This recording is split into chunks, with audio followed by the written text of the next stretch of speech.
Kotletus iš Putpelės. Tai pigiai pardavinėja, Žemaitis klausia, Jėzus, iš Putpelės kotletai, šitiek Putpelių reikia prigaudyti, kodėl tai pigiai? Suvalkietis ramiai atsidūsta.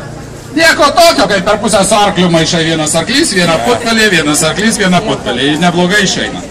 Matot, kokie vis dėlto tie verslus yra mūsų sūduviečiai ir suvalkiečiai. Jie net šokoladinį žmogelį perkant nori, kad tai būtų berniukas. Vis tiek daugiau šokoladų būtų.